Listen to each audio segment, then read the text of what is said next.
Hi everyone, നിങ്ങൾക്ക് ചുമയോ ജലദോഷമോ അങ്ങനെ എന്തെങ്കിലും പ്രോബ്ലംസ് ഉള്ളവരാണോ? എങ്കിൽ ഈ 4 ടിപ്പ് നിങ്ങൾക്കുള്ളതാണ്. ആദ്യത്തേതെന്ന് പറയുന്നത് രാവിലെ 6 മുതൽ 10 മണി വരെ കഫത്തിൻ്റെ സമയമാണ്. ഈ ഒരു സമയത്ത് ഫ്രൂട്ട്സോ പാലോൽപ്പന്നങ്ങളോ ഒന്നും കഴിക്കാതിരിക്കുക. കഴിക്കുന്നത് വഴി നിങ്ങൾക്ക് കഫം വർദ്ധിക്കാനുള്ള സാധ്യതയുണ്ട്.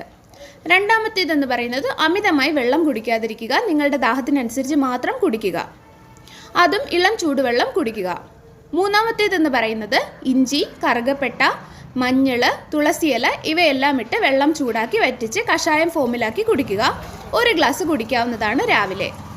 നാലാമത്തേതെന്ന് പറയുന്നത് സീതോപലാദി ചൂർണമോ താലിസാദി ചൂർണമോ 1/2 സ്പൂൺ എടുക്കുക.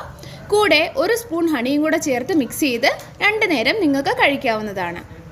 ഇത് നിങ്ങളുടെ കഫം ശമിക്കുന്നതിന് സഹായിക്കും. Thank you.